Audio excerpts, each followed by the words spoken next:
Welcome to the Dice Tower, a video podcast about board games and the people who play them. This is a special episode of the Dice Tower in which Tom and Melody Vasel talk about their top 100 games. And now, here are your hosts, Tom, Melody, and Holly Vasel. Hi, I'm Tom Vasel. Hi, Melody. Welcome to the Dice Tower. Today we're talking about 6 more fantastic games. Let's not waste any more time with this. Let's get right to the games.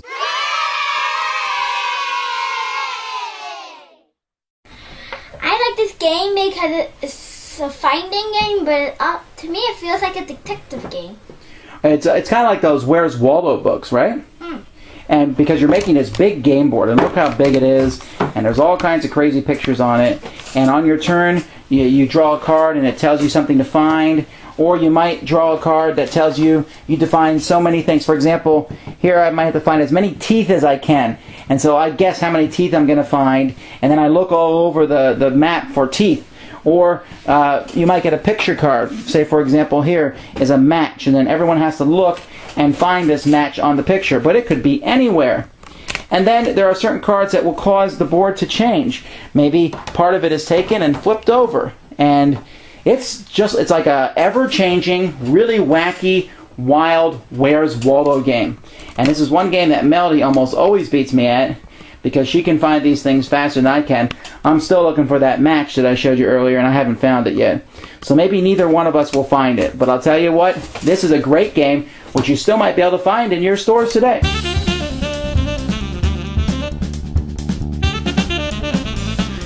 I hate horror movies. I hate them, I hate them, I hate them. I don't know why people enjoy them. And so it doesn't make any sense to me while my favorite cooperative game is a horror one, Arkham Horror. And look! All this, these are really heavy because I have all the expansions for it. It's also the most complicated cooperative game that I have. It's the longest cooperative game that I have. And it's the cooperative game that I have that most people don't want to play with me, and yet I still like it because I love the sense of overwhelming doom that cooperative games give you. And if you beat it, hooray. This game has that sense of cooperative doom more than any other one I've ever played. I also love variety, and this game is definite variety. You fight one major evil guy in each battle, whether it's Cthulhu or some other or whatever you're fighting, and there's like 30 of those guys now. There's different characters, and each expansion adds so many different things, new boards, new locations, and it's just dripping with theme when I read and I say this happened and everyone's like, ooh. It's entertaining as all get out, which is why it's in my top 100.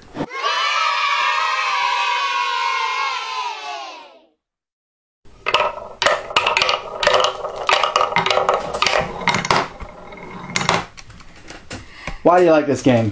Because you're making a tower and also making the ball go down the little tower. Well, why are you making the ball go down the tower? I mean, it doesn't really seem like it makes sense. Make the tower. Well, right. Actually, the ball is a timer in a sense. As you guys are building the tower in the middle of the table, when it's your turn to take a piece and move it to the top, and one player is the dark pieces, the other person's the light pieces. When it's your turn, you drop the marble down, and then you have to grab that marble before your turn's up. If the marble hits the bottom over here, you lose. If you make the tower fall down, you lose. So basically, it's like Jenga, a dexterity game, with a time limit.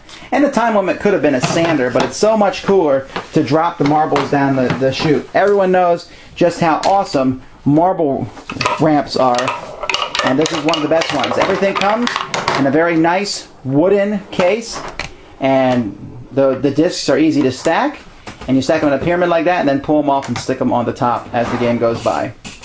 Let me pull one out here. What? How did that happen?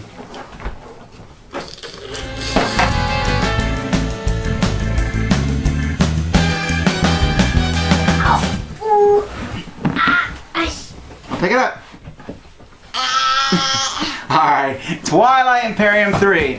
Definitely a large box. Definitely a large game. Once had a solid place in my top 10. Almost there, but not. Why? Because I just don't get a chance to play it all the time. But when I do, and when I can, And when I want to play the ultimate space battle with spaceships and politics and planets and choices and more politics and more spaceships and epic battles and epic decisions and a technology tree and a game experience that you won't forget for years, then Twilight Imperium is the way to go. I think my version now can go up to 8 or 10 players. I'm not sure how many. I think 8 is the most I'm ever going to play it with anyway. But man, I'll tell you, there's nothing like Twilight Imperium. And while it might have fallen out of my top 10, it's still in my top 20. It's still a game that if I have the chance to play it, which doesn't happen as much as I want it to, I still want to play the best sci-fi game there is.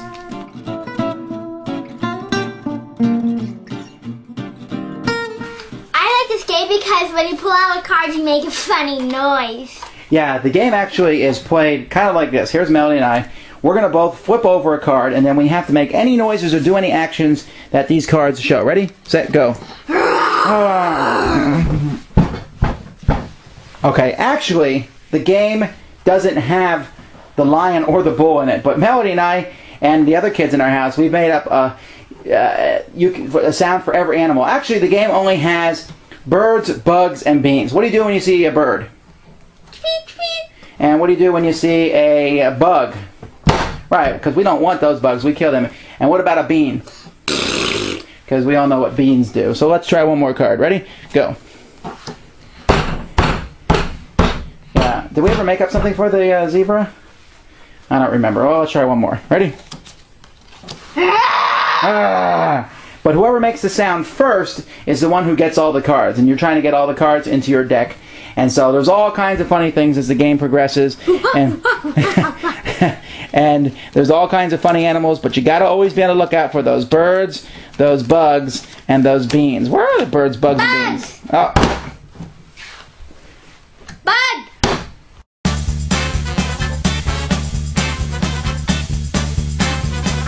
Here's my favorite party game. You already saw the Melody's Top 100 list, but it's my favorite now. Now, why is Faces my favorite party game? It's been on my list now for a couple of years, never even came close to cracking the top 100, and now here it is in the top 15. And that's because I made my own custom version of it, which has, for me, greatly increased it. Look how many cards I have in this game now.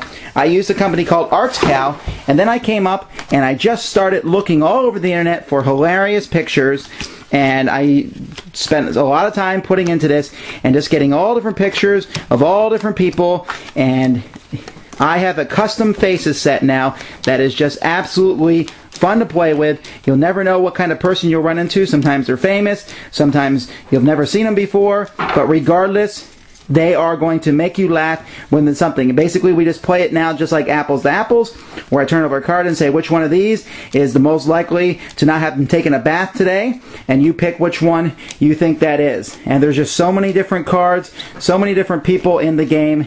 I bring it out all the time. Everyone enjoys it. Unfortunately, Buffalo Games no longer makes Faces. It's unfortunate because I thought it was their best game. But hey, at least I have my custom version. Alright, well, thanks so much for watching us today. We're glad you enjoyed this. If you're looking to buy these games, go to www.funagain.com. Until next time, I'm Tom Vasel. I'm Melody! We'll see you next time. Thanks for joining us today. For more written, audio, and video reviews, as well as the #1 board game podcast, check out the website at www.thedicetower.com. Until then, this is Eric Summerer, and you've been watching The Dice Tower.